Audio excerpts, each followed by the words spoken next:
A very good morning to the students of class 12th. Now we are going to discuss the long period goals or objectives or the plans. बेटा आज हम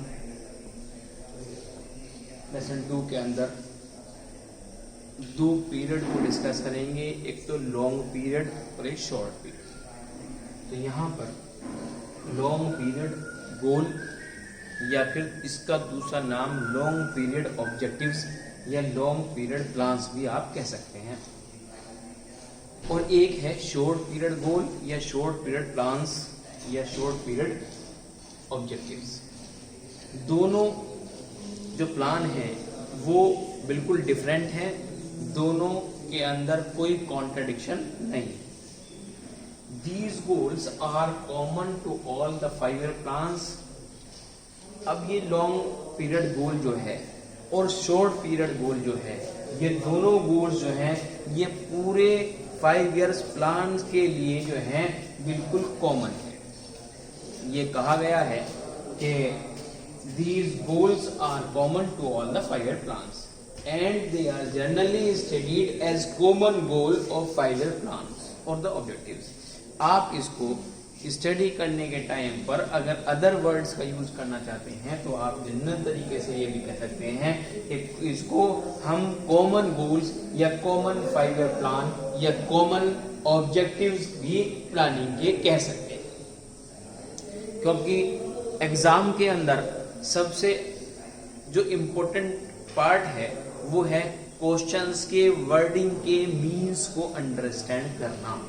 examiner जो है वो आपकी psychology के साथ एक गेमिंग करता है, वो वर्ड्स को जो है वो सिनोनिम को यूज करता है, आपके जो एक्चुअल वर्ड है उनको यूज न करके सिनोनिम को यूज करता है, और आपकी जो कैचिंग पावर है या आपकी जो अंडरस्टैंडिंग पावर है उसे देखना चाहता है। तो यहाँ पर मैंने आपको 3 नाम इसीलिए बताए हैं कि अगर लॉन्ग पीरियड गोल या लॉन्ग पीरियड प्लान या लॉन्ग पीरियड ऑब्जेक्टिव्स, और इसी के साथ साथ एक अनदर वर्ड के अंदर आप कह सकते हैं कॉमन 5-year प्लान्स या कॉमन 5-year ऑब्जेक्टिव्स।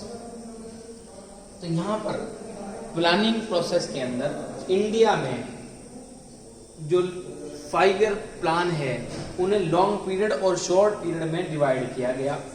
उनके यहाँ पर सबसे पहले उन ऑब्जेक्टिव्स, उन प्लान्स, उन गोल्स को एक अलग तरीके से डिवाइड किया गया जिसे आप क्लासिफाई भी कह सकते हैं।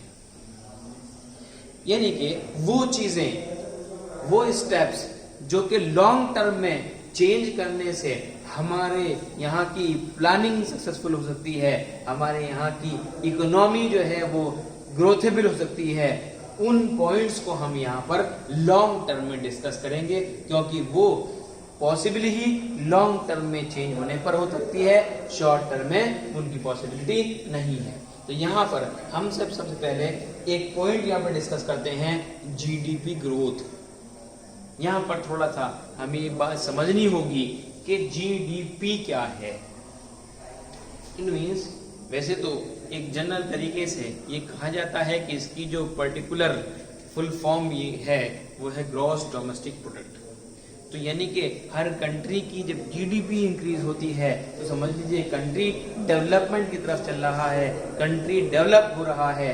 तो यहाँ पर हम इसी चीज को डिनोट करते हैं कि हमारी प्लानिंग जो है वो अपनी इकोनॉमी के लिए, अपने कंट्री के डेवलपमेंट के लिए कहाँ तक सक्सेस है, हम किन पॉइंट्स को लॉन्ग टर्म में यूज करके उस प्लानिंग को सक्सेसफुल मान सकते हैं। तो यहाँ पे उसने कहा है कि जीडीपी ग्रोथ इंक्रीज इम्प्लाइज, यानी जीडीपी ग्रोथ का इंक्रीज होने का मतलब क्या है, increase in the level of output, यानी कि हमारे प्रोडक्शन में, हमारे आउटपुट में इंक्रीमेंट हो in the economy.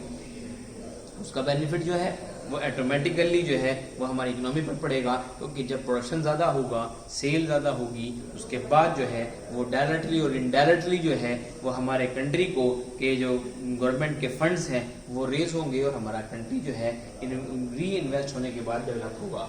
It implies, यानी कि एक चीज़ तो यहाँ पर हमने बताई कि जीडीपी ग्रोथ इंक्रीज का मीन्स क्या है। इनका मीन्स है, पहला मीन्स है कि the level of output increase.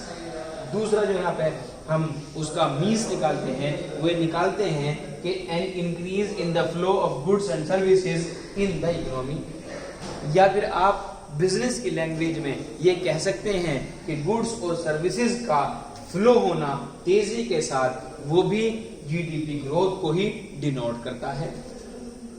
So it requires a long period of time. अब इन चीजों को चेंज करने के लिए, इन चीजों के अंदर फ्लो लाने के लिए, इनको इंक्रीज करने के लिए हमें शॉर्ट पीरियड की जरूरत नहीं होती, बल्कि लॉन्ग पीरियड की जरूरत होती है। तभी हम अपने कंट्री को डेवलप करवा पाते हैं, तभी हमारी इकोनॉमी स्टेबल हो पाती है, तभी हमारी ग्रोथ भी जीडीपी की हो पाती है। इसके बाद अब हम सेकंड टॉपिक जो है वो डिस्कस करेंगे।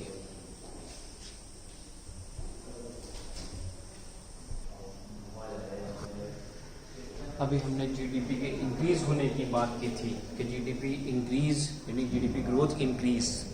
तो यहाँ पर हम ये बात करेंगे कि जीडीपी इंक्रीज तो होती है, ठीक है, लेकिन उसके इंक्रीज होने के फैक्टर्स क्या हैं। GDP growth implies increase the level of output, और दूसरा मैंने नाम क्या बताया था, increase the goods and services flow. यहाँ पर हम डिस्कस करेंगे कि increase in GDP depends on the two factors. यहाँ पर जीडीपी जो है, जो ग्रोथ कर रही है, वो इन दो कॉजेज की वजह से ग्रोथ कर रही है। दो फैक्टर्स ऐसे हैं जिनकी वजह से हमारी जीडीपी ग्रोथ करती है और डिपेंड करती है। पहला है इंक्रीज इन रिसोर्सेज, यानी कि कंट्री के अंदर जितने भी रिसोर्सेज अवेलेबल हैं वो सफिशिएंट क्वांटिटी के अंदर हैं, तो जीडीपी ग्रोथ नहीं करेगी, सिर्फ जीडीपी अपने आप को रन करेगी। लेकिन जितने ज्यादा रिसोर्सेज अवेलेबल होंगे, नेचुरल रिसोर्सेज जितने ज्यादा अवेलेबल होंगे या नॉन नेचुरल रिसोर्सेज जितने ज्यादा अवेलेबल होंगे, उतनी ही हमारी जीडीपी इंक्रीज होगी। उसके साथ साथ यहाँ पर ये बात कही है कि जब हमारा प्रोडक्शन इंक्रीज होगा, जब हमारा क्या कहना चाहिए लेवल ऑफ आउटपुट इंक्रीज होगा, तो समझ लीजिए कि वो किसके बेस पर हो रहा है, थ्रू इनोवेटिव टेक्नोलॉजी के बेस पर हो रहा है। यानी कि अगर हमने अपने यहाँ पर किसी इंडस्ट्री के अंदर कोई भी मशीनरी डेवलप की हुई है, तो वो जो है उसकी मशीनरी के अंदर, उसके मेथड ऑफ प्रोडक्शन के अंदर जो टेक्नोलॉजी यूज हुई है, वो इनोवेटिव टेक्नोलॉजी यूज हुई है, तो उससे क्या है कि हमारी प्रोडक्टिविटी बढ़ती है, तो समझ लीजिए हमारी जीडीपी बढ़ रही है। यहाँ हमने ये बात डिस्कस की है कि जितने भी रिसोर्सेज हैं वो ज़्यादा से ज़्यादा पर्याप्त मात्रा के अंदर हमें अवेलेबल हो रहे हैं, तो समझ लीजिए जीडीपी ग्रोथ कर रही है। या फिर उसी रिसोर्सेज के बेस पर हमारा प्रोडक्शन के अंदर इंक्रीमेंट हो रहा है, हमारा लेवल ऑफ आउटपुट बढ़ रहा है, और उसके साथ साथ हमारे लेवल ऑफ आउटपुट के बढ़ने का दूसरा कारण भी ये एक और हो सकता है कि हम उस इनोवेटिव टेक्नोलॉजी को यूज कर रहे हैं, जिससे हमारा लेवल ऑफ आउटपुट बढ़ रहा है, तो ऑटोमेटिकली हमारी जीडीपी बढ़ रही है। Planning in India is to ensure that natural resources are fully explored and production technology is continuously improved. अब जैसे जैसे हमारे पास नेचुरल रिसोर्सेज अवेलेबल होते रहते हैं और उसके अंदर एक्सप्लोर बढ़ोतरी होती रहती है, और समझ लीजिए उसी के बेस पर हमारा प्रोडक्शन, हमारा लेवल ऑफ आउटपुट बढ़ता रहता है, और जो टेक्नोलॉजी हम उस प्रोसेस ऑफ प्रोडक्शन में यूज कर रहे हैं, वो टेक्नोलॉजी भी कॉन्टिन्यूसली इम्प्रूव होती रहती है। तो हम इसके बेस पर ये कह सकते हैं कि जीडीपी ग्रोथ जो है वो एक ऐसा मोमेंटम है जो हमने अचीव अपने प्लानिंग प्रोसेस से कर लिया है। अगर ये तीनों चीजें जो हैं हमारी प्रॉपर वे के अंदर कॉन्टिन्यूसली हमें मिलती रहती हैं, availability of the natural resources with fully explored, उसके बाद दूसरा जो है वो है आपका technology to be used continuously, it will be improved, तो इन दो पॉइंट ऑफ व्यू की वजह से आप ये कह सकते हैं कि जीडीपी डिपेंड कर रही है और जीडीपी ग्रोथ हो रही है। और यही इतना लॉन्ग प्रोसेस जो है वो केवल लॉन्ग पीरियड के अंदर अचीव हो सकता है। ये ऑब्जेक्टिव जो हमने पहले डिस्कस किया है जीडीपी ग्रोथ का, ये केवल लॉन्ग ऑब्जेक्टिव क्या कहना चाहिए, लॉन्ग पीरियड के अंदर ही अचीव हो सकता है। शॉर्ट पीरियड के अंदर इतना बड़ा चेंज हमें करना पॉसिबल नहीं है, इसलिए हमने इसे लॉन्ग पीरियड गोल के अंदर या लॉन्ग पीरियड प्लान के अंदर ही इन्वॉल्व किया है। आज हमने जो है ये आपका टॉपिक डिस्कस किया है। इस टॉपिक को आप रीड आउट करेंगे, कोई इसके अंदर आपके टॉपिक के अंदर कोई पॉइंट ऐसा है जो आपको अंडरस्टैंड नहीं हुआ, आप मुझसे कल पूछ सकते हैं। Thank you.